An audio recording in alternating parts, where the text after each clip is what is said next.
Hello students, welcome to our online classes. Students, today we will read poem second geography lesson भूगोल का part हो। Students, मैं आपकी इस पोइम का आपको समरी एक्सप्लेन कर देती हूँ कि इसमें क्या मैटर दिया हुआ है। इसमें जो पोइट है, पोइट का नेम है आपके जुल्फ़िकर कूच। तो ये करता अपनी सिटी को एक जेट विमान से, जेट प्लेन से ऊपर जाकर देखता है। तो जैसी है ग्राउंड से दिखाई देती है, वैसी यह जब ऊपर जाकर देखता है तो इसका शहर ऐसा दिखाई नहीं देता है। तो ये जब ज़मीन से देखता है उसे, तो इसका शहर एक बेतरतीब अव्यवस्थित ढंग से बसा हुआ दिखाई देता है। लेकिन जब यह इसे प्लेन से ऊपर जाकर देखता है तो यह इसका शहर इसको पूरी तरीके से बसा हुआ और अच्छी तरीके से व्यवस्थित दिखाई देता है। तो कवि कहता है कि मेरा शहर उसी तरह से है जिस तरह से यह बसा होना चाहिए। तो इसके देखने में फ़र्क है। और ये भी देखता है कि जो घाटियाँ हैं और जल और नदियों के पास में जो अधिक जनसंख्या बसी हुई है, तो उसके बारे में भी इसके माइंड में बहुत से क्वेश्चन आते हैं। तो इसी का मेंशन इस पोएम में किया गया है। अब देखिए, कैन यू इमेज, क्या आप कल्पना कर सकते हैं, what your city would look like if you saw from 10,000 feet above the ground. Your city would like, आपका शहर कैसा दिखाई देगा,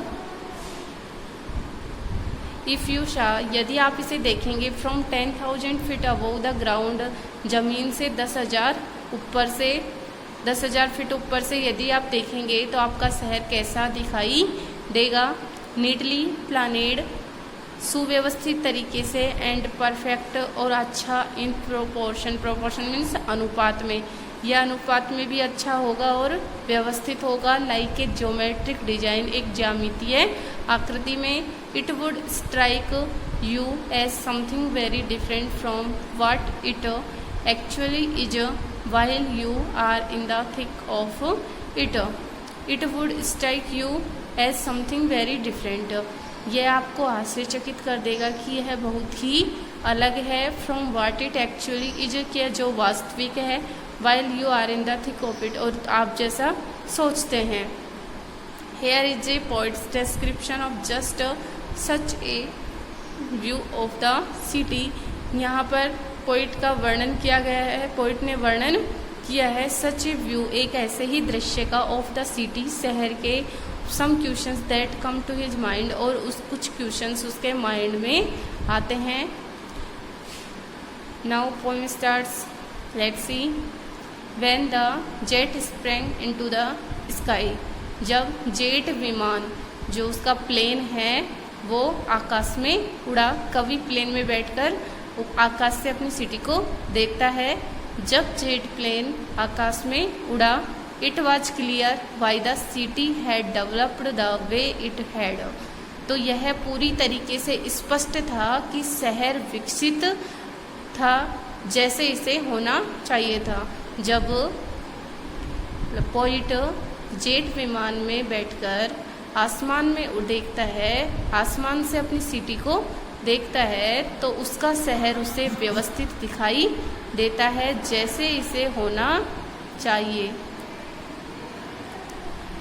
seeing it scaled 6 inches to the mile, और आकाश से देखने पर उसका शहर उसे 1 मील दूर से उसे कैसा दिख रहा था, 6 इंच के बराबर दिखाई दे रहा था। There seemed an inevitability about what an on ground had looked haphazard, unplanned and without style when the jet sprang into the sky.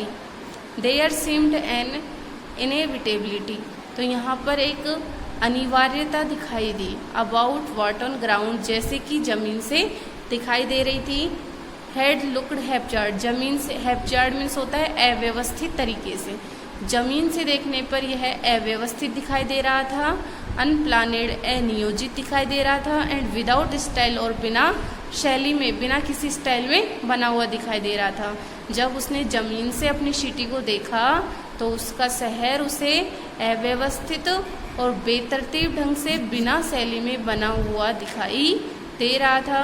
When the jet sprang into the sky, लेकिन जब jet विमान आकाश में उड़ा, When the jet reached 10,000 feet, जब उसका plane 10,000 feet की ऊंचाई पर पहुंचा, It was clear why the country had cities where the rivers ran and why the valleys were populated. When the jet reached 10,000 feet, जब जेट 10,000 फीट पर पहुंचा, it was clear why the country had cities, तो यह स्पष्ट था कि शहर की कंट्री हैड सिटीज़, देश के शहर, where the rivers ran and why the valleys were populated, कि जहाँ नदियाँ बहती है वहीं पर देश के शहर क्यों विकसित हैं। The rivers ran why the valleys were populated, और घाटियाँ हैं वो इतनी जनसंख्या यहाँ पे बसी हुई क्यों हैं। ओके स्टूडेंट्स, आज के लिए इतना ही। नेक्स्ट वीडियो में रीड करेंगे। थैंक्स।